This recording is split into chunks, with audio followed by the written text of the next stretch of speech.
Mideran Jehova ianareo ry olomarina fa mendrika ataon'ny olona mahitsy ny fiderana. Mideran Jehova amin'ny lokanga mankalaza azy amin'ny valy torofolo. Mirafy iram-baovao ary mitendre tsara amin'ny fiofifaliana fa mahitsy ny asan'i Jehova ary ny asan'ny rehetra dia mahatoky avokoa. Ho fanombohantsika izao fotoana izao dia andeha isika hidera sy ankalazan'Andriamanitra amin'ny alalan'ny hira laharana fa 420. Hira laharana fa 420 endre ambony loatra. Ny andininy rehetra no ataontsika aorian'izay hiaraka hivavaka isika.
Andriamanitra ray tsara sy masina indrindra ny an-danitra, atolotra manao mandrakariva ny dera ny laza ny sotrary ny voninahitra satria no tantananao izahay, narovanao nandritry ny henemana ka nomenao ity andro sabata ity.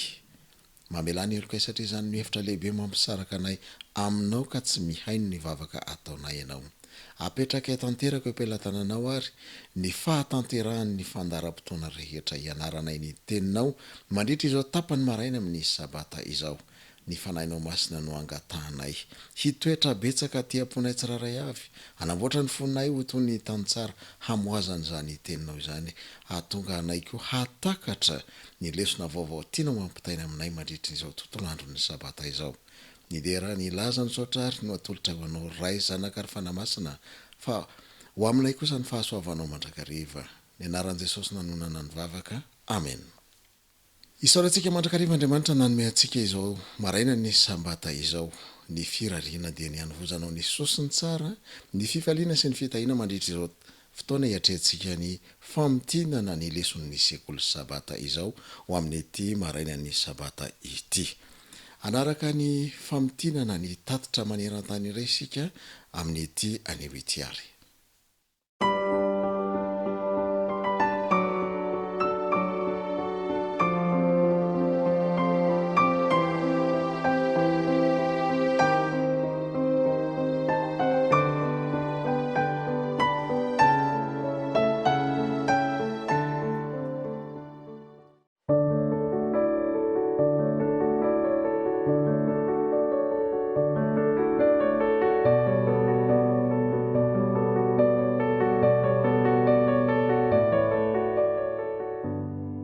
Le iraisinao anarako tompona andraikitra ny sampana miandraikitra amin'ny fanofahana eto amin'ny divisiona pasifika atsimo fifaliana ho any mionona amin'ny pastora Kofto mitandrina amin'ny fiangonana eto amin'ny tanàna misy mponina valy io tsy ity. Ny fampianarana baiboly amin'ny alalan'ny fiaraha-mamaky izany dia isan'ny fomba ampiasain'ny taomana mpianatra eto, manasa ny fianakaviany, ny namany, mpiara-miasa na mpiara-mianatra amin'izy ireo ny mampiray ny fiangonana mba hiaraka mamaky baiboly aminy. Ny antso an-dralam-piery izay hanofananay ary nampitainy taminay ho fomba nataon'i Jesosy izay tena tsotra sady azony rehetra ampiarina. Ahitambokatra kanefa tsy andaniana vola akory. Nanapa-kevitra izahay hiverina andamina sy hanovany fomba fiasa eto amin'ny fiangonana. Ny modely izay voasoratra amin'ny asan'ny apôstôly no naranay izay nampitombetsaka ny fiangonana voalohany tamin'ny andron'ny testamenta vaovao. Namboarinay ny klasin'ny sekoly sabata ho lasa histarika mpianatra baiboly ary dia nipetraka tany amin'ny tokantrano misy ny mambra izy ireo. Nafindranay tany an-trano ny fiangonana ary dia lasa fiangonana kely tokoa ny tokantrano tsirairay.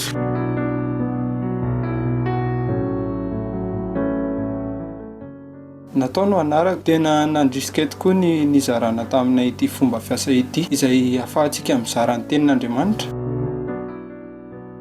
ary dia manapa-kevitra ny andray anjara tamin'ilay izy. Ankehitriny dia atao tokantranoko izahay no mivavaka isaka ny sabata. Tamin'ny fotoana nahafantaranay ity hoe famakiana baiboly miaraka amin'ny havana sy ny mpiara-monina ity dia nisy fiantraikany tokoa teo amin'ny ara-panahinay izany. Izanakay telo izay mbola tanora tokoa dia efa mahafehy tsara raha hifanakalo hevitra momba ny baiboly ary tena tian'izy ireo tokoa izany. Manomboka amin'ny filazantsara maro amin'ny famakiana tantara anankiray ohatra ny olona iray voalohany ary mazava loatra fa natomboka tamin'ny vavaka izany rehetra izany, dia avy eo mamerina mamaky indray ny olona faharoa ary avy eo misy olona hafa mitantara ilay tantara araka ny fahazahoany azy, dia avy eo mamaly ireto fanontaniana 5 fototra tsotra ireto: inona ny zava-baovao taminao teo, inona ny tena naitranao, inona ny tsy azonao, inona ny tianao ampiarina eo amin'ny fiainanao, inona ny zavatra mba tianao ho zaraina amin'ny hafa amin'ity herinandro ity. Rehefa vita ny fanakalozan-kevitra dia mivavaka hoe ray eo misaonatra satria eo aniranay ianao, ampio izay anaraka ny dian'i Jesosy mandritra ity herinandro ity. Miasa ao amina orinasa mpanatrano iray ka superviseur no andraikitra tanako. Rehefa nampiatra ity tarika miara-mianatra ity tao an-tokantranoko dia nanapa-kevitra ny anao izany koa ao amin'ny toeram-piasako. Tena nisy vokatra tsara teo amin'ireo olona teo ambany fiahiko izany.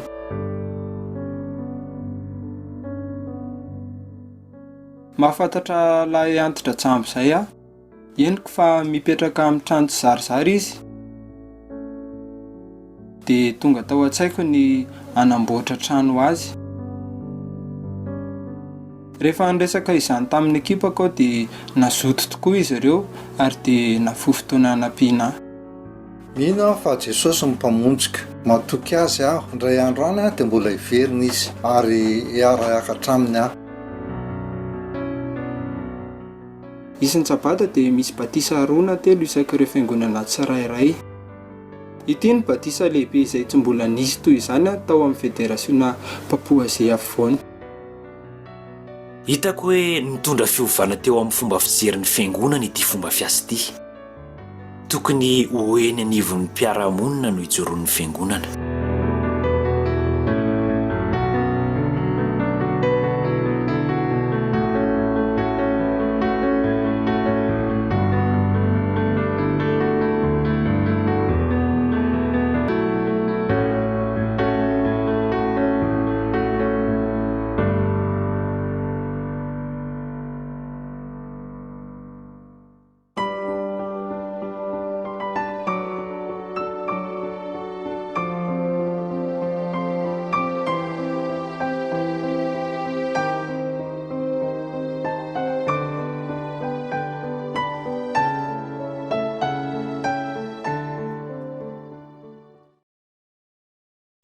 Tonga eo amin'ny ora sy fotoana ary isika izao hamitinana ireo taridalana lesona sekoly sabata ny anarana nandritra ny herinandro, kanefa mialoany ianarahantsika ny taridalana ho an'ny zaza monono ka hatreo amin'ny leson'ny zatovo andeha isika hanaraka ity hira iarahana amin'ny groupe Jacqueline ity koa mitenena tompo ny fanirena dia hiteny eo am-potsika tokoa Andriamanitra mandritra izany fotoana hamitinana ny leson'ny sekoly sabata izany.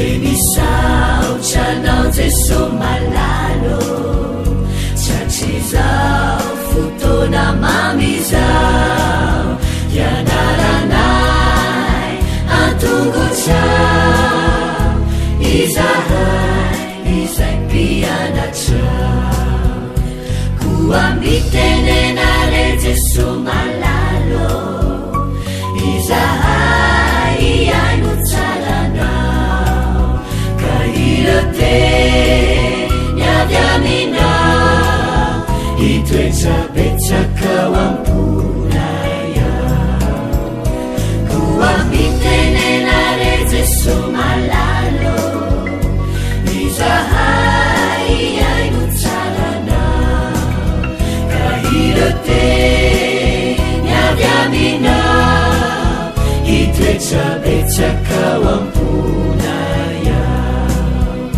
Irote nyadamina Itwetsabetsaka wampunaya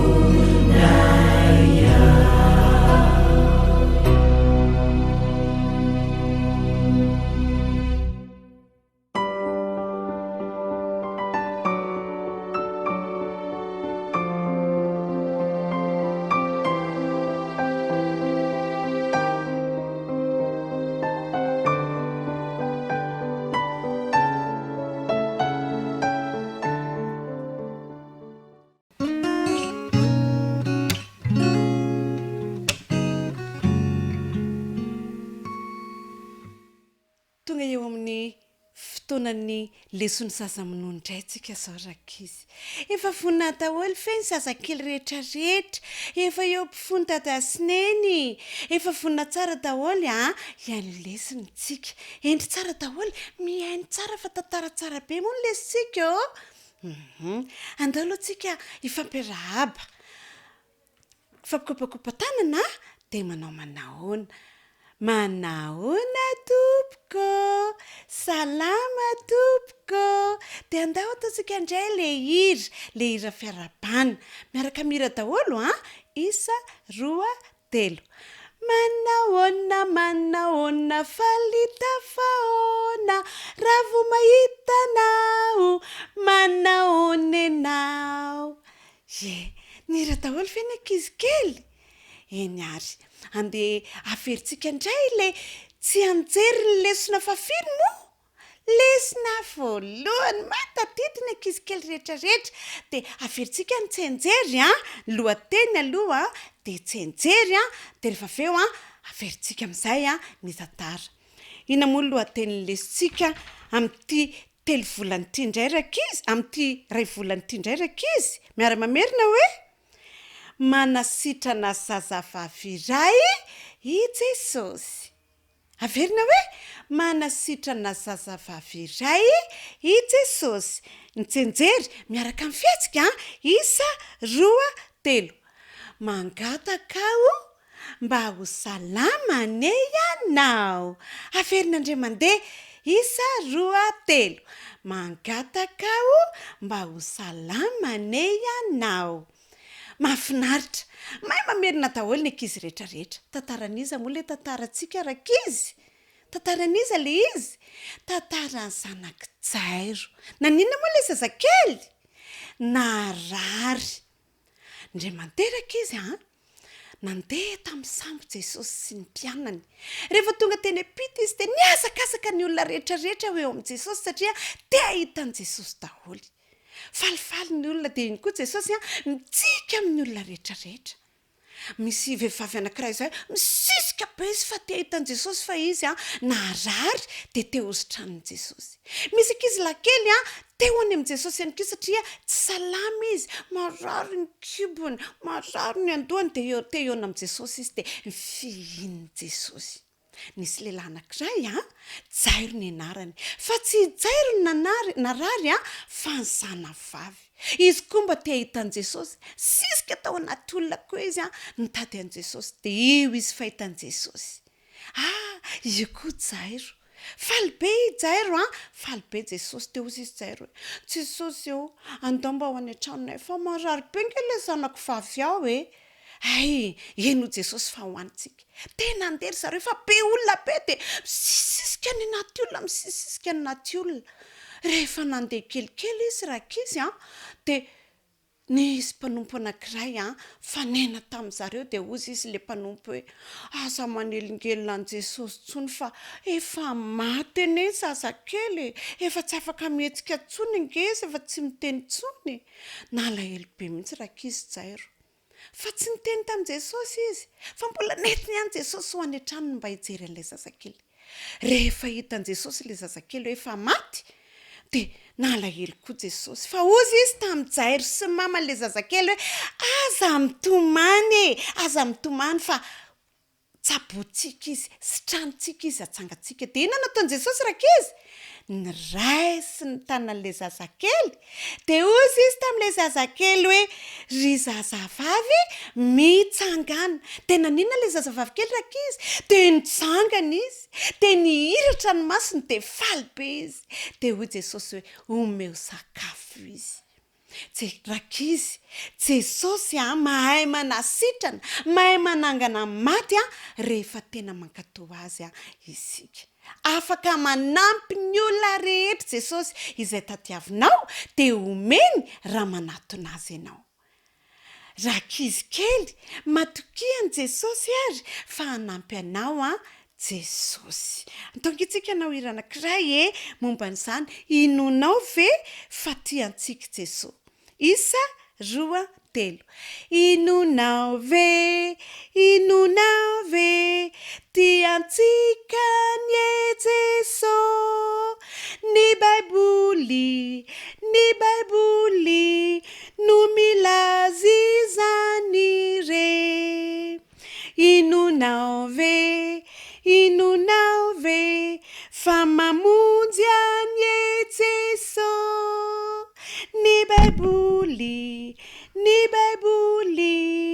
no milaza izany re zay rakizy minoan' Jesosy de mamakiny tenin'Andriamanitra miaraka dada sy neny fa mamonjy Jesosy tiantsika Jesosy de mifarana trendray arany le sika aloha androany fa amin'ny herindray de mbola mitoy eto amin'ity toerany fa afaka toizintsika any am-piangonana de mametraka ny veloma mandram-piona indray de dahoarintsika efa mpikopakopa-tanana veloma tompoko amin'ny herindray veloma tompoko vitatrano lesitsika amen.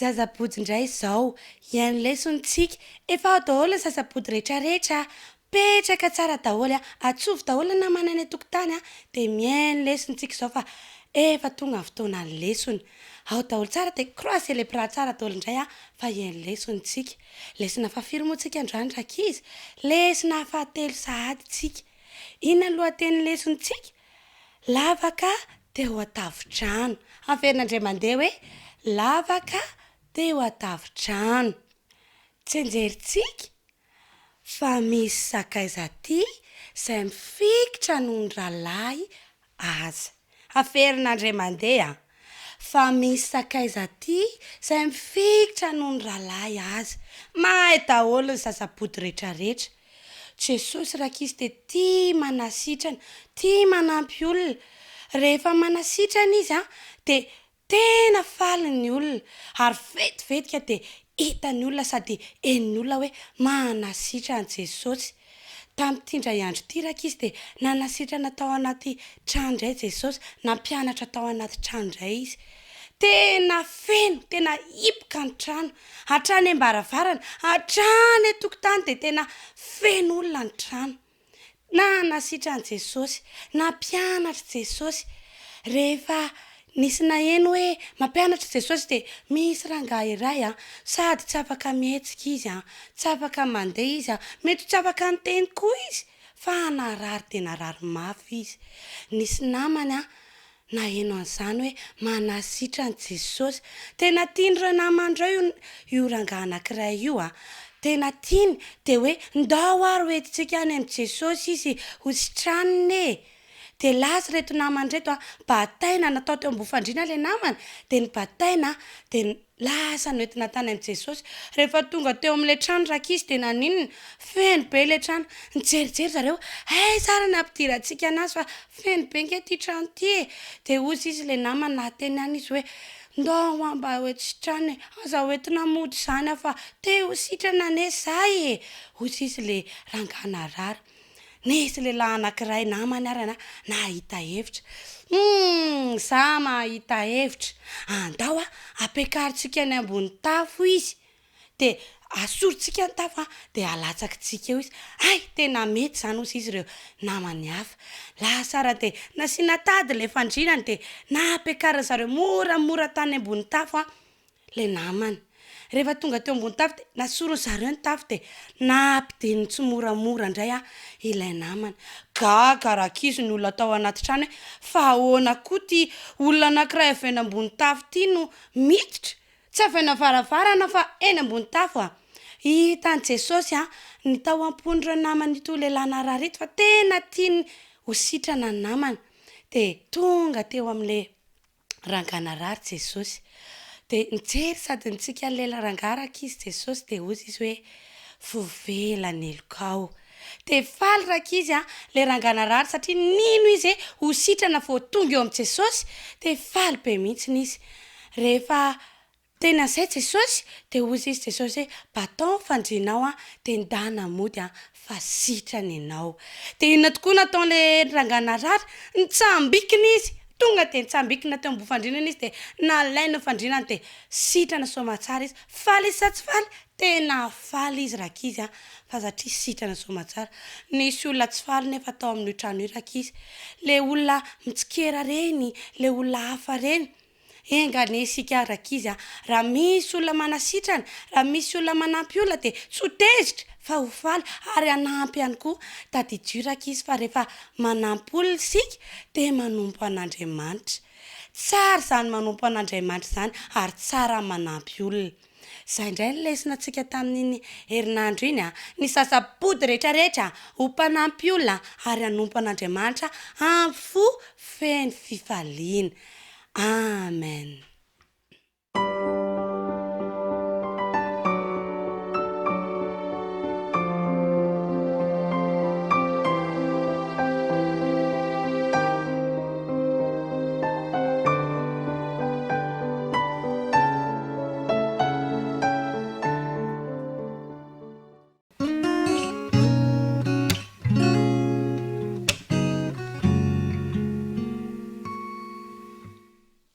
Akory aby ianareo rankizy, faly miarahaba anareo tratro izao sabata izao. Ny lohahevitra fahatelo no andeha raha antsika mamerina eto izay manao hoe mandeha mandositra indray. Mandeha mandositra indray. Ny andalan-teny fitadidy dia ao amin'ny Kolosianina toko fahatelo andininy fahatelo amby roapolo. Kolosianina toko fahatelo andininy fahatelo amby roapolo manao hoe ka na inona ataonareo dia ataovy amin'ny fo tahaka ny ho an'ny Tompo. Andeha hoe averintsika ary na inona ataonareo dia ataovy amin'ny fo tahaka ny ho an'ny Tompo. Kolosianina toko fahatelo andininy fahatelo amby roapolo. Mitohy hatrany ny tantarantsika rankizy. Nanambady any Lea sy Rahely ary izao i Jakoba. Efa 20 taona izao no nipetrahany sy niarahany asa tamin'ny Labana ravozany. tsy mora izany kanefa dia nataony tamin'ny patokiana sy tamin'ny mpitiavana ny zavatra rehetra. Indray andro ary dia niteny tamin'ny Jakoba Andriamanitra. Hoy Andriamanitra hoe, Jakoba, Jakoba, miala eto ianao, mandehana miverina any amin'ny tany ny razanao. Rehefa nandray an'izany afatra avy amin'Andriamanitra izany rakizy Jakoba, dia nandeha nitsoaka tsy niteny tamin'ny Labana lafozany nitondra ny ankonany sy ny fananany rehetra. Tezitra mafy Labana raha naheno izany ka dia lasa nanenjika any Jakoba. Rehefa nahatratra ny Jakoba izy dia nifanditra mafy izy mianaka. Tamin'izany no nampahafantarany Jakoba ny Labana fa na dia mafy tokoa raha ny fepetra napetraka Labana tamin'ny fiaraha-miasan'izy ireo dia natoky mandrakarivo Jakoba ary niasa tamin'ny mpitiavana nanao ny asa izay nasainy Labana nataony. Ary tsy nampaninona azy mihitsy izany satria nino izy fa Andriamanitra rakizy dia niara-ny asa tamin'ny Jakoba. No ny faramoa dia ny fampitsodrano izy ireo ary nanao tsangam-bato ho fahatserovana sy ho vavolombelona izany rehetra izany. Inona re no lesona na fampiarana ho antsika ankizy izay raisina avy amin'ny tantara izany? Voalohany vitao tsara ny asa rehetra izay hampanaovina anao. Faharoa, tsaroa fa Andriamanitra dia manome valosoa ho an'izay rehetra manao asa tsara, indrindra fa ataony amin'ny mpitiavana izany ary tsy ilany tambiny. Ary farany dia aoka ny ankizikely rehetra azoto andray andraikitra, ka rehefa manao asa dia aza vela mihitsy raha tsy vita tena tsara ny asa ataontsika. Ka dia izao ny fanahy ny fahendrena avy any ambony hamonto ny foniny ankizy rehetra sy ny sain'ny ankizy ka rehefa miasa ny ankizy dia havita asa tsara indrindra ao amin'ny Jesosy. Dia izay indray ny loha hevitrintsika androany mirary soa anareo ny namanareo saninina. Dia mirary sabata mahafinaritra ho amin'ny manaraka indray. Velomo!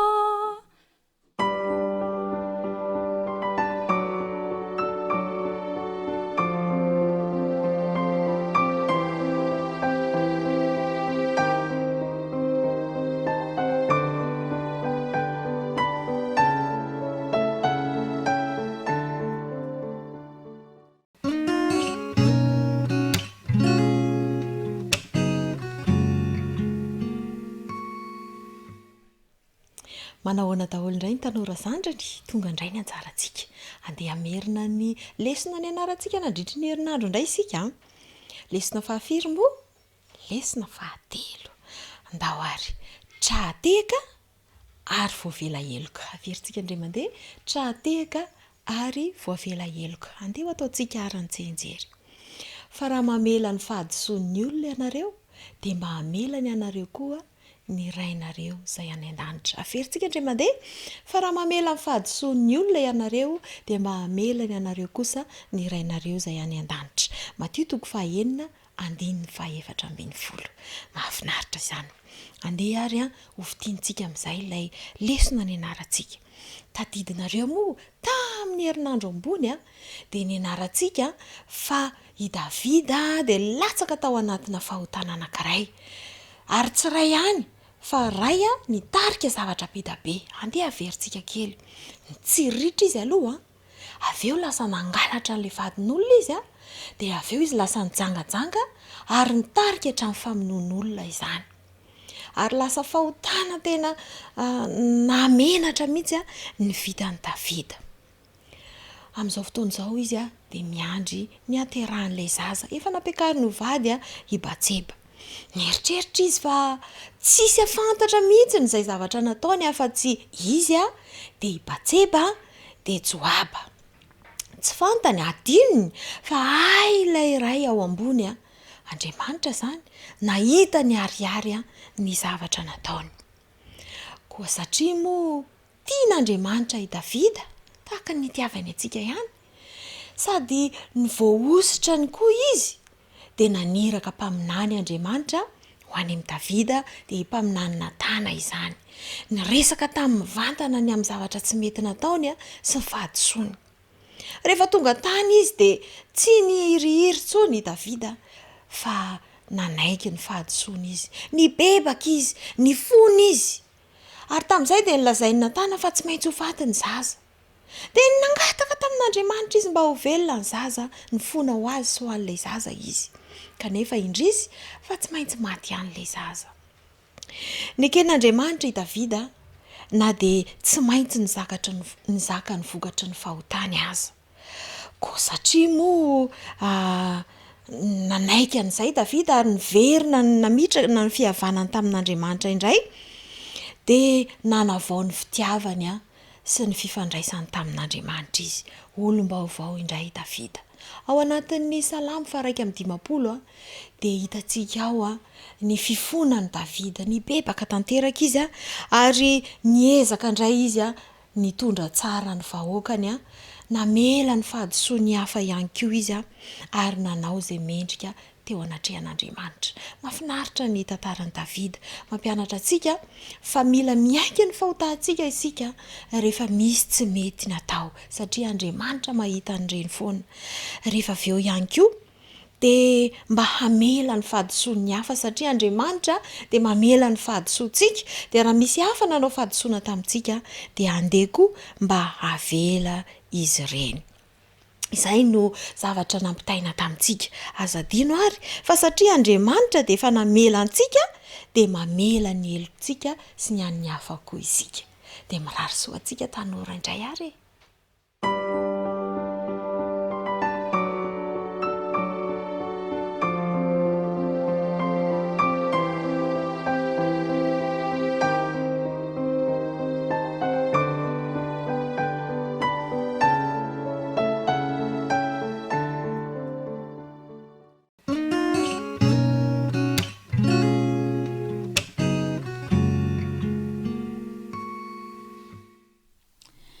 miarabany mantoanto rehetra indray amin'izao sabata maraina izao tonga eto amin'ny fotoana famerenana ny lesona fahatelo indray isika amin'tian'io ity izay mitondra ny lohateny hoe asa fanompoana kristianina ny tsenjery dia hitantsika atao amin'ny jaona 3:10 izay manao hoe izany no ahafantaran'ny olona rehetra fa mpianatra ianareo raha mifankatia tia ny afrikanina i David Livingstone nanao asa misionera tany amin'ny faritr'io izy tamin'izany fotoana izany ary nandritry ny 19 taona izay nisany tany dia nolason'ny tazo izy karaza-tazo 720 no niatra taminy ary nahidina izy taorian'izay fotoana izay tsy niasa tsony ihany koa ny sandry ny ilany satria novazana ny liona izy ary voasokotra teo amin'ny fiainany mihitsy i Afrika ary na dia tsy miteny azy izy dia fantatry ny maro ny fitiavany ny Afrika niverina tany izy fotoana taty aoriana ary rehefa nodimandry izy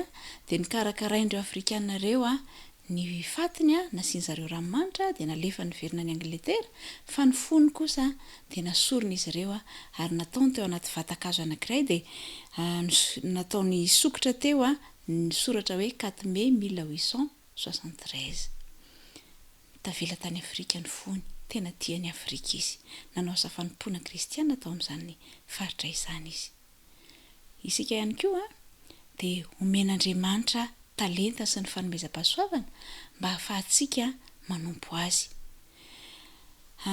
asaintsika hiasa ampahatokiana ary ny fampiasantsika ny talentantsika sy ny fanomezam-pahasoavana omenantsika dia mitarika antsika mba hanahaka ny Kristy bebe kokoa ary ampitombo ny finoana ao anatintsika sy hahafahantsika mitia ny fiangonana miantso antsika izy mba hanaradiany ny ohatra naseho an' Jesosy teo amin'ny fanompoana izay nataony taka ny David Livingstone dia azontsika seho mazava ihany koa fa manana an' Jesosy tsika hainao ve fa ny hoe manaradia an' Jesosy dia midika fa samihafa amin'izao tontolo izao ny tanjonao eo amin'ny fiainanao ny lara-pahamehanao dia hafa mihitsy rehefa hoe manaradia an' Jesosy izay rehetra mikatsaka ny ampitombo sy hanatsara ny toetra kristianina izay ananany amin'ny fampiasana ny talenta sy ny fanomezam-pahasoavana izay omen'Andriamanitra azy dia hitsinja izay nafafiny amin'ny fiainana ho avy ny asa fanompoana ry mantoantonamako a dia iray a amin'ireo asa lehibe a ataon'Andriamanitra mba hampitombo a ireo toetra ny fanjakany lanitra ao anatintsika ao. Eny mety hoe miandalana ny fahaizantsika manompo ny hafa sy mihevitra ny hafa kanefany a dia izao no tadidio rehefa tian'Andriamanitra tsika, rehefa tsapantsika efa tianao Andriamanitra dia vonona ianao a ny hanao asa fanompoana sy hanampy ny hafa. Ary arakaraka ny hanaovanao asa fanompoana no hitovianao tsikelikely a amin'ny toetra ny Kristy. Misy toko sy andininy vitsivitsy reto azy ny anarantsika nandritra ny herinandro iny a averiko kely. Ao Mateo 7:12 izay manao hoe koa amin'izany inona nataonareo? Koa amin'izany na inona tianareo ataon'ny olona aminareo a dia ataovy aminy koa tahaka izany fa izany no lalàna sy mpaminany. Ao amin'ny abolana 1:12 ihany koa dia misy izao teny izao hoe izay manisy olona dia ho atavezana. Ary ao Mateo 7:12 fa izay manatra tena no ahetry ary izay mandritry tena no asandratra. Mirary ny mantoanto rehetra indray ianao fa mpiarana mandritry ny herinandro avy a hanao asa fanompoana, hanompo ny hafa, hity ny hafa, hihevitra ny hafa. Dia mirary soa ho amin'ny manaraka indray. Velome!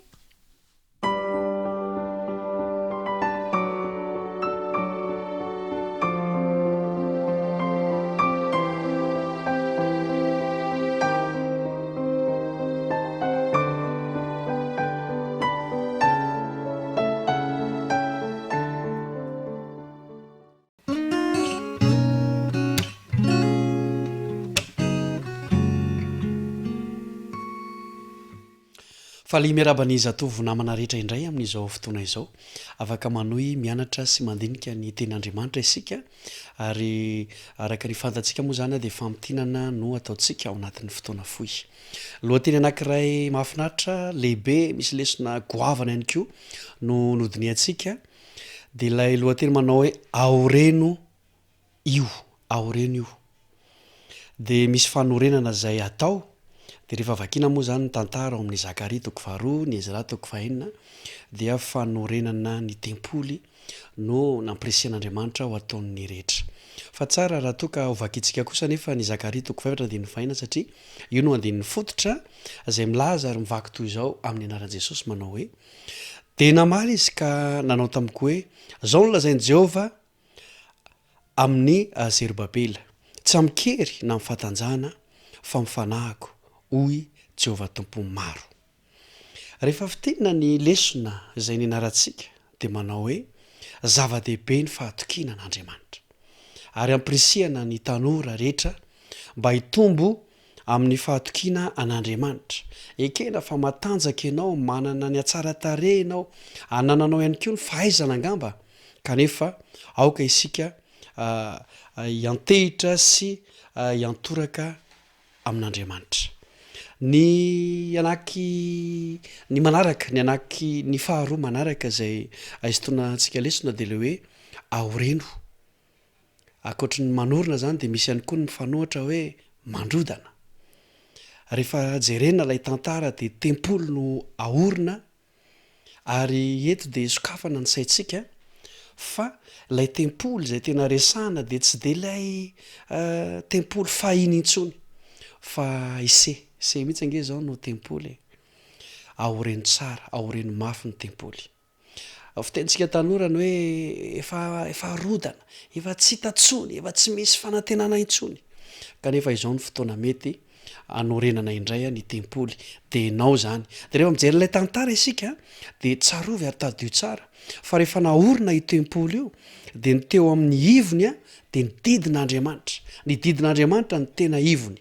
Irariana indrindra zany mba io didin'Andriamanitra io no tena ivony ny fiainantsika tanora rehetra ao am-pontsika ary Andriamanitra no manoratra n'ilay didy ao am-po fa tsy ianao.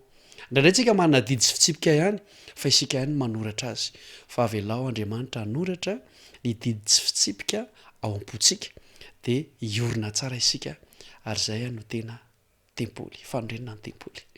Zay raha fitinina fohy ny lesontsika sy ny lohahevitsika dia mirary soa indrindra ho an'ny tanora rehetra. Mandra-piresaka.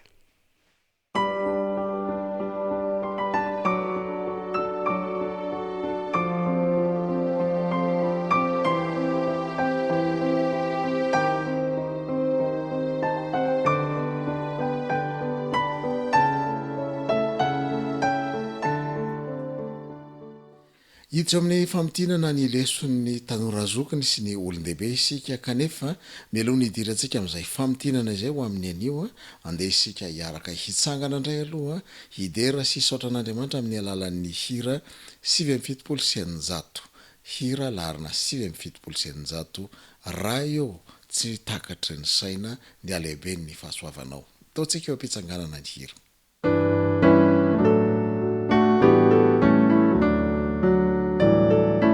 Rayotsy matakatry ny saina ny abe ny fitiavana fahambo ny lotrakalalana zawake itriniza izaha numendrika ufaty nunifa utanavitana nefako safijalina mafi nunasa nanisulunana efane ninatukuni lasa zananda vananitenina kuwaye trisa ufamikiasa akatu isaibakuna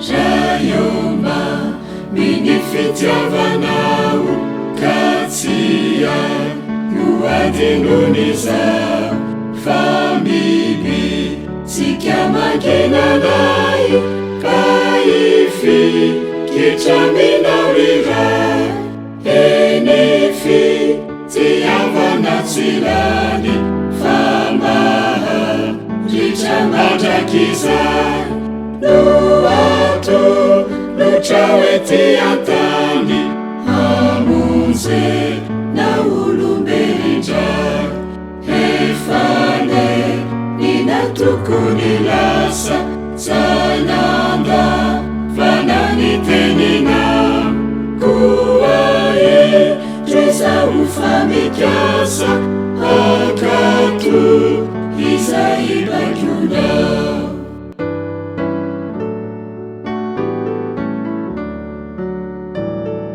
Jayoi jufamia mazava amina nifitiavana famaha ritratsibetirava kaiya teheranatriza nifitya vanawireriani numbaha suamtukaeti kuara hambula etwatani niri na uanauturi rasuna anunitera sautra sayatu luchanavira kuapi sahaimaivotra uana animajakiza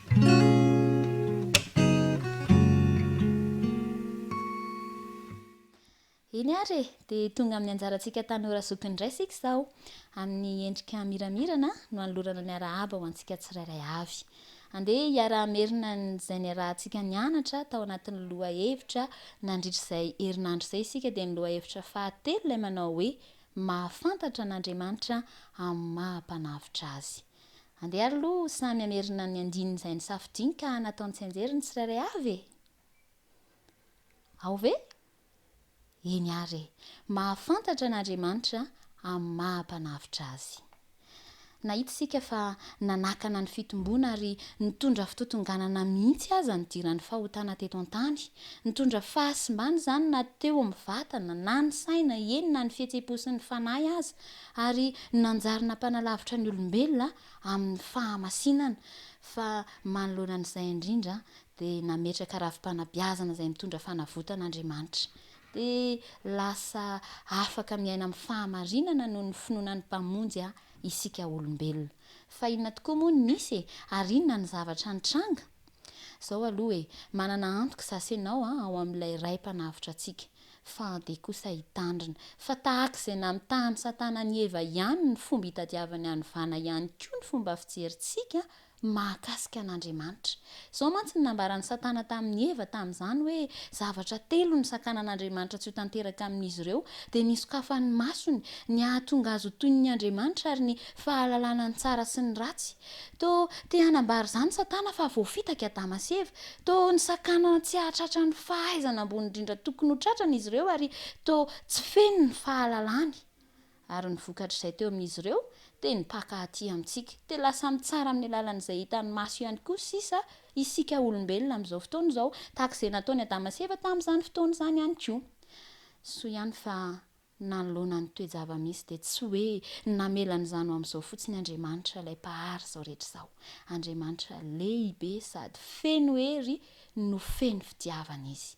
Na dia namelany firaisana nananan'Andriamanitra tamin'ny zanak'olombelona Satana, nataon'Andriamanitra kosa dia nanome an'i Jesosy Kristy fanomezana lehibe ho an'ny Adama sy Eva tao anatin'ny fahalavony indrindra mba hanavitra azy ireo. Arak'izay voalazan'ny Genesis 3:5-10 amafisin'ny Jaona 3:9-10. Ka niady hatrehako sy hatrehanao zany te niady ho amin'ny fifehezana ny saina. Satana tena te hanova mandrakariva ny fomba fijerintsika ny mahakasika an'Andriamanitra, fa ny vahaolana ho aisy ho anao dia izay lazain'ny Filipianina 2:1-5 ilay manao hoe amin'ny anaran'i Jesosy. Aoka ho ao aminareo izao saina izao izay tao amin'ny Kristy Jesosy koa, izay na dia nanana ny endrik'Andriamanitra aza dia tsy nataony ho zavatra ho fikiriny mafy ny fitoviana amin'Andriamanitra, fa ny foanany tenany tamin'akany ny endriky ny mpanompo sy ny nahatongavany ho manam-pitoviana amin'ny olona, ary rehefa hita fa nanantareo olona izy dia nanetritena ka nanaikatra amin'ny fahafatesana, dia ilay fahafatesana tamin'ny hazo fijaliana. Kristy no mpanavitra antsika, izy no efa natolotry ny ray no avitra ho antsika, fa izy ihany koa no afaka mampandresy antsika ankehitriny manoloana ireo tafiky Satana. Azontsika atao izany ankehitriny mampitsimbadika ny fitaky Satana amin'ny alalan'ny finoana an'i Jesosy, ary mamela ny sain'i Jesosy toetra amintsika. Izay no tian'ilay Filipianina 2:2-5 ho lazaina amintsika. Fa raha nisy kely mantsy dia mba efa nisaininao very namako hoe efa saika voafafa ny fahotanana ny endrik'Andriamanitra teo amin'ny olombelona, fa saika ihany izany. Fa raha tsy Andriamanitra ny nanao drafitra navotana ny olombelona dia efa tena very tsy nisy intsony izany, fa tiantsika izy dia tsy nahafoy ny zanak'olombelona. Manerindrindra ary tanora zoky ny namako hoe zasy ianao tsy hisy ho voarombaky Satana eo am-pelatanan'Andriamanitra, fa hitoetra ao aminy, hitombo hatrany amin'ny fahalalana sy ny fanahafana azy dia izy ilay mpanavitra antsika. Ka ny saiko sy ny sainao aneo ho fehezonao aminy, ny foko sy ny fonao ho arovanao aminy, ary ny fiainako sy ny fiainanao ho voatahiry ao aminy manomboka izao sy ho amin'ny andro ho avy rehetra. Mirary sabata feno fitahiana ho anao, ary mirary fiaraha-mianatra vaovao hitondra fitombona ao amin'ny Kristy ho anao indray ho amin'ny herinandro manaraka. Mandra-piona tompoko.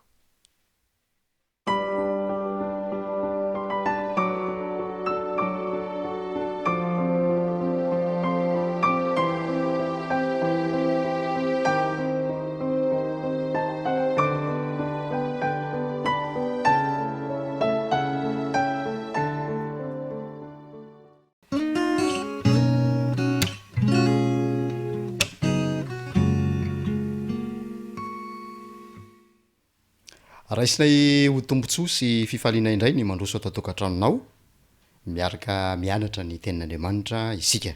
Ny tompony hanonitra be dehibe izao fahafoizana ataonao izao, ary ampitombo fahalalana sy androtsaka fitahiana mananamby ho anao sy ny angonanao. Mbola anatin'ilay loa hevi-dehibe ny fanabeazana ihany isika. Ao anatin'ny herinandro fahatelo izay nomena ny lohateny hoe manana ny lalàna ho mpampianatra na mpanabe ihany ko ny lalàna. Ao amin'ny deotoronômia toko fa enina ka ny andininy fahadimy no andininy izay nataontsika tsy anjery nandritra ny herinandro manao hoe ary itiavan'i Jehovahandriamanitra ao amin'ny fonao rehetra sy ny fanahinao rehetra ary ny herinao rehetra.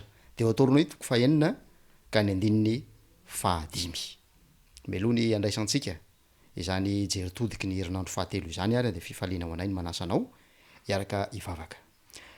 Rainay tsara ho misaotra satria be fitiavana ianao, tsy mahafoy anay ianao ary te anolotra fitahiana mananamby ho anay tsiraray avy, te anamboatra ny fiainanay ary te hanomana anay ho amin'ilay fiainana tsara lavitra sy maharitra mandrakizay.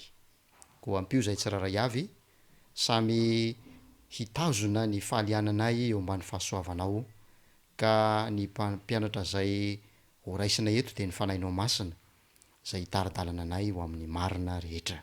Miteny eny ary fa vonina iaino izahay, vonina hianatra izahay amin'ny naran'i Jesosy. Amen. Ary tiavan'i Jehovahandriamanitra ao amin'ny fonao rehetra sy ny fanahinao rehetra ary ny herinao rehetra. Nahoana no averimberina ao anatin'ity andininy ity ny teny hoe rehetra.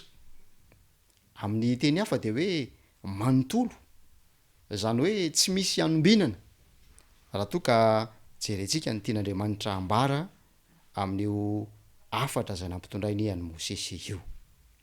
Mazana tsy de tian'ny olona loatra ny lalàna, mampalahelo za satria manan-javatra maro be ampianarina antsika ny lalàna ary torak'izany koa lay Andriamanitra zay nanome ny lalàna. Verefitra ny kristianina ny amin'ny fomba fiasan'ny lalàna eo amin'ny fiainana noho ny fanambaran'ny apôstôly Paoly eo amin'ny Galatiana toko faharoa ny andininy fahaenina ambin'ny folo, Galatiana 2 andininy fahaenina ambin'ny folo, manao hoe tsy ho amarinina amin'ny lalàna isika fa amin'ny finoana. Indraindray zany andininy zany no mitarika ny kristianina hanilika ny lalàna ary anao azy ho taka ny zavatra lany andro sy tsy ilaina intsony.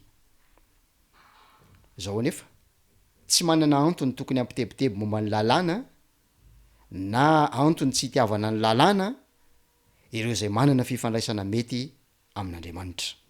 Zao no lazain'i Davida ao amin'ny Salamo 119 ka ny andininy 170. Endre ny fitiavako ny lalàna ao. Ny lalàn'Andriamanitra no fizantoetra tsara indrindra hahalalàna raha toa ka manana fifandraisana tsara amin'Andriamanitra sy ny lalàna ny olona iray na tsia. Mety alaim-panahy sika hiteny hoe de ahoana zany ny amin'ny fitiavana, de ahoana ny amin'ny fahasoavana, de ahoana ny amin'ny Jesosy. Fantaniana efa nandalo tao an-tsaintsika tsiraray avy izany. Deotoronômia toko fahaenina andininy fahadimy. Ary tiavan'i Jehovahandriamanitra ao amin'ny fonao rehetra sy ny fanahinao rehetra ary ny herinao rehetra. Izany no lehibe indrindra amin'ny lalàna. Farafakeliny arak'izay eritreretin'i Jesosy dia ny fitiavana an'Andriamanitra amin'ny fo, fanahy, saina rehetra de tokony ho ao am-pony ny kristianina tsiraray avy. Moa ve anohitra io lalàna io ihany koa ny olona raha manana olana amin'ny lalàna? Azo antoka ny filazana fa nanaiky ny lalàna i Davida, nanaiky ny lalàna i Jesosy ary nomeny toerana ho mpampianatra mandritra ny fiainana sy fanehoana lay Andriamanitra zay nanome azy ny lalàna. Marina fa tsy azo mpamonjena ny lalàna. Zao no lazain'i Paoly eo amin'ny Galatiana toko 7:20. Fa raha nisy lalàna mahavelona nomena dia avy tamin'ny lalàna tokoa ny fahamarinana. Raha misy ny lalàna mahavelona dia ho ny lalàn'Andriamanitra izany. Eto anefa Paoly dia manambara fa na ny lalàn'Andriamanitra aza de tsy mahavelona antsika mpanota. Eo amin'ny andininy 2 amin'ny Galatiana io ihany dia zao no voalaza. Galatiana toko 7:2. Fa ny soratra masina efa andidy azy rehetra teo amin'ny fahotana mba homena ny mininy ny teny fikasana noho ny finoana an' Jesosy Kristy. Galatiana toko fahatelo ka ny andininy faharoamborobolo farafahakeliny zany ny lalàna dia mitana ndraikitra lehibe eo amin'ny fiainatsika voalohany a manondro ny fahotana zany hoe milaza fa nanota isika ary faharoa dia manabe atsika ary mampitodika atsika amin'ny fiainan'ny fahasoavana izany no andraikitry ny lalàna eo amin'ny fiainantsika tsiraray avy isika kristianina dia zarazarain'ny firehana mikasika an'io lalàna io ao ny milaza fa tsy ilaina intsony ny lalàna ao aza ny mampianatra fa nomboan'i jesosy teo amin'ny hazo fijaliana ny lalàna ary tohatry ny mahazo aina iry ny olona rehefa ampianarina izany fomba fijery izany zao anefa ny lalàna dia fitaizanantsika ho amin'ny fahamarinana zao no lazain'ny Deutéronomie toko faha 1:telopolo ka ny andininy 7:10 misy dingana anankiroa ao anatin'ny fanambaran'i Mosesy io ny dingana voalohany dia lazainy hoe andre ny lalàna ilay zanaka ary ny dingana faharoa dia lazainy hoe hianatra hatahotra an' Jehovahandriamanitra ilay zanaka zanatohatra mifanarakaraka ireo handre rehefa aveo hianatra ny atahotra mandre izy ireo ary mianatra ny atahotra an'Andriamanitra aveo zany hoe ny fianarana ny lalàna dia toy ny milaza fa tsy vokatra voajanahary ny fahafantarana ny lalàna akory ny tahotra tsy maintsy ianarana ny dingana ho amin'ny fahatahorana an'Andriamanitra ny tiany Mosesy ambara dia izao ny fahalalàna sy ny tahotra dia zavatra miandalana fa tsy mitondra avy hatrany amin'ny tahotra tsy akory ny fahalalàna lazainy Mosesy ary nahiny mihitsy fa rehefa maty izy dia rehefa miditra ao amin'ny tany Kanana ny zanak'Israely dia ho tonga mpikomy eo ampanatrarana ilay fitodinany iriny hatry ny ela na mpitaintaina fatratra azy zany hitany mantsy ny fitondran-tena ratsin'ireo mpianany tao amin'ny efitrano fianarana raha toa ka izany no ilazana n'ilay sekoly ny tany efitra nitran'ny 7 taona raha mbola teo anatrehan'i Mosesy izy ireo tsy vao maika ratsy noho izany aza no hitranga rehefa tsy ho intsony izy nampanafatratra ny Mosesy izany koa nasain'Andriamanitra nandraikitra ny hira nampianariny azy ao amin'ny Deutéronomie toko faha 1:telopolo i Mosesy nasaina nampianarina zany iry zany mba ho vavolombelona eo amin'ny zanak'Israely Exodus toko faha 1:telopolo ka ny andininy 7:10 hitantsika mivantana eto ny fitantanan'Andriamanitra mora zaraina sy mora ampitaina ny hira rehefa iraina fantatsika tsara ny fanabeazana ny ankizy any amin'ny vao miatomboka ny fampianarana fa isan'ny fikolokoloana sy fitaizana mahomby ny hira maro ny hira ain'ny ankizy ary na dia ny fianarana n'ireo tenim-pirenena vahiny aza dia saika ny hira no anaovan'ny mpampianatra izany fampitam-pahalalana izany fitaovana fanabeazana mahery vaika zany ny hira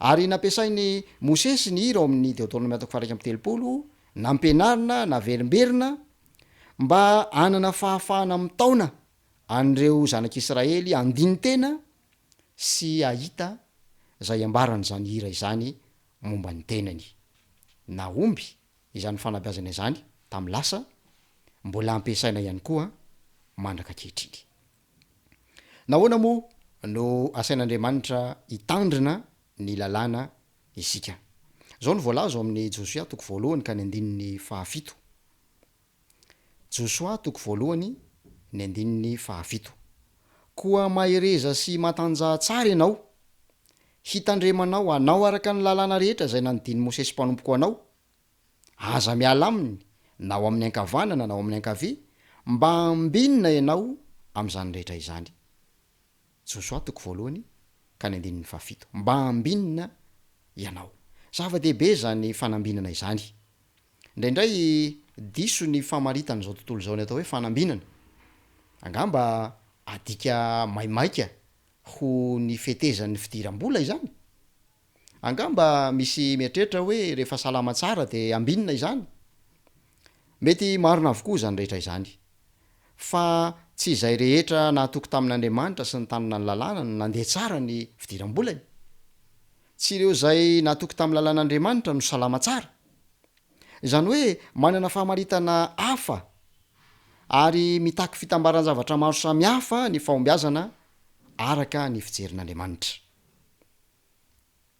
tsy hoe tsy ambinina akory ny olona raha ohatra ka misy tsy fahasalamana mahazo azy tsy hoe tsy ambinina ny olona raha ohatra ka misy fitotonganana ny fidiram-bolany fa ny fanambinana resahan'ny ten'andriamanitra dia lay fanambinana zay mampirindra ny lafiny rehetra eo amin'ny fiainan'ilay olombelona ka mahatonga azy atsapa fa eo andriamanitra ary manome fiadanam-po azy andriamanitra tombontsoa marobe no hita ao amin'ny fanarahana ny lalàn'andriamanitra hita taratra teo am'ireo vahoaka zay nambinin'andriamanitra izany fatrapitandrona zay nambarany fitsipik'andriamanitra josoa ary tsara ny fitarihan'ny zanak'israely imbetsaka andriamanitra ny namerimberina fa hambinina izy ireo araha mankatoa ny lalàna tokony hanasongadina ny lanjan'ny fankatoavana isika ninoninona toeram-panabeazana zay tanantsika tsy adala tsy akory ny mpianatritsika tsiraray avy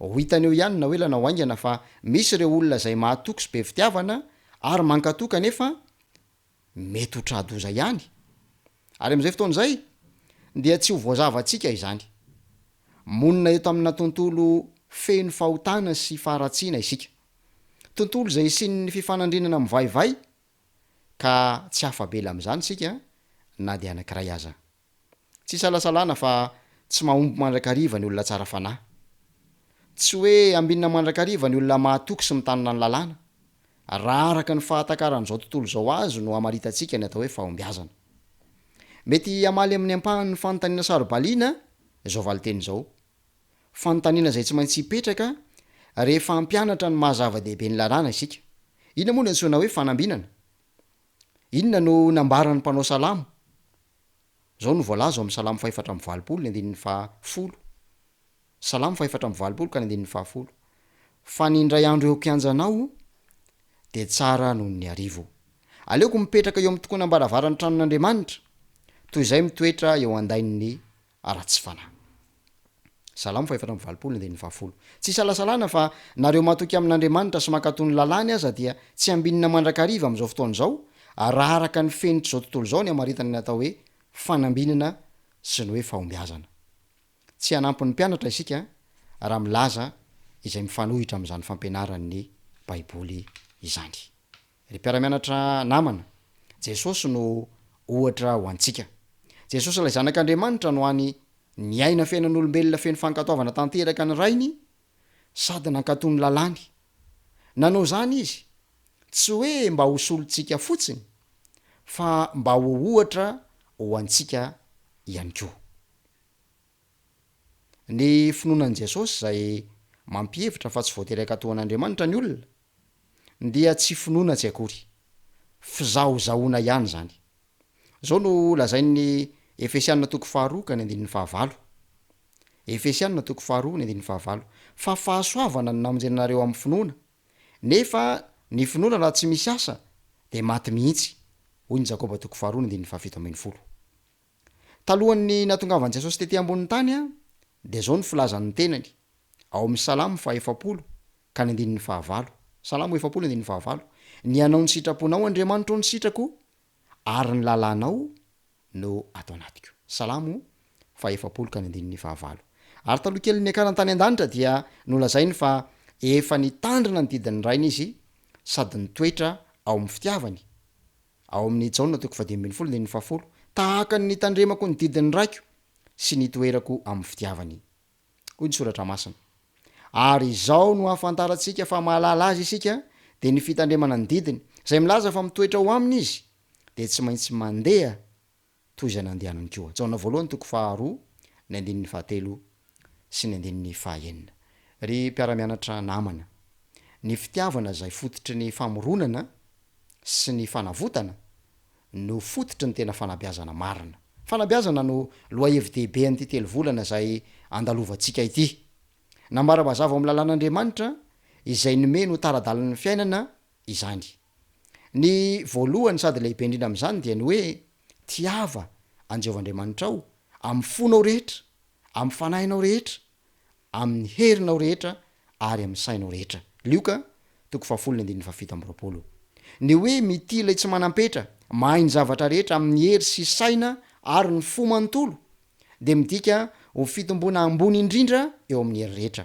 midika fa eo amin'ny maha izy azy ny olona ny vatany ny sainy ary indrindrandrindra ny fanahany dia tafaverina indray la endrika andriamanitra ilay very tany edena taona lasa izay mitovy am'lay voalohany ihany ny didy faharoa manao hoe tiava ny namanao tahaka ny tenanao matitiko faharoamboropolo ka ny andininy fahasivy amby telopolo ny lalan'ny fitiavana dia miantso fanolorana ny tena ny saina ary ny fanahy mba anompo an'andriamanitra sy anompo ny hafa ihany koa ary zany fanompony zany rehefa mahatonga atsika ho fitahina ho an'ny hafa de mitondra fitahina lehibe ho antsika ihany koa ny tsy fitiavantena no mibaiko ny tena fitombona marina amin'ny alalan'zany fanompona feno fandavatena izany no andraisantsika kolotsaina ambony amin'ny fahaizamanao rehetra manjary piray fomba amin'ny lanitra bebe kokoa hatrany sika ary mendrika ny lanitra rehefa mandray azy ao am-potsika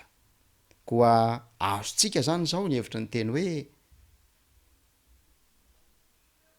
tiavany jeovaandriamanitra ao amin'ny fonao rehetra amin'ny fananao rehetra amin'ny herinao rehetra ary ny sainao rehetra sy ny hoe tiavany namanao tahaka ny tenanao tsy hoe nosoloana an'ireo tsy akory ireo didy zay napetrak'andriamanitra ho tandreman'ny vahoakany fa nofitinina tamin'ny alalan'ireo zay miantoka ny fifandraisana tena mahomby sy mitondra fitahina ho an'ny hafa sy ho antsika ihany koa ary ahafahantsika manome voninahitra an'andriamanitra zava-dehibe ny mankatony lalàn'andriamanitra tsy loharanom-pamonjena zany kanefa ilaina vokatra ny fandraisantsika ny famonjena zay maimaim-pona avy amin'ny fahasoavan'andriamanitra tamin'ny alalan'i jesosy kristy ny olona nandray ny famonjena dia manjary fitahina ho an'ny hafa manjary manana fiainam-pakatoavana fa tsy sanatry ny vava satria efa novonjena efa navela eloka efa no amarinina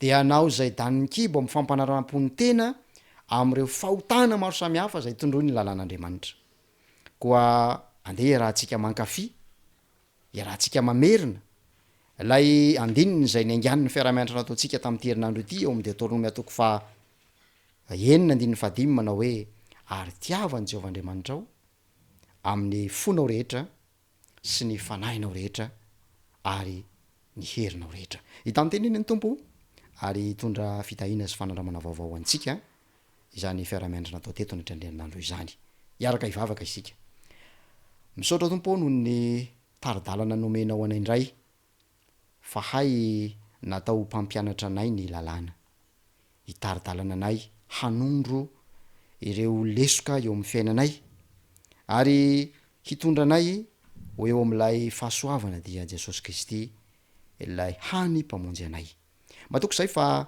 ny fiaramianatra natao teto androany de anova tanteraka ny fijerinay anamboatra ny fiainanay mba hifanaraka amin'ny sitraponao hitondra fitahina ho an'ity tokatrano ity zany ary ho anao rery ny voninahitra amin'ny anaran' jesosy amen de mankasitraka anao ry mpiaramianatra namana zay naharitra ny ainotra amin'ny farany a ny tompo any ampitombo mandrakariva ny fahalalanao sy ny fitiavanao ny tenin'andriamanitra zao tsika dia iroso eo amin'ny fanatitra ny sekoly sabata ary dia ny teknisianina no hanao feonjava-maneno eo ampanataterahana izany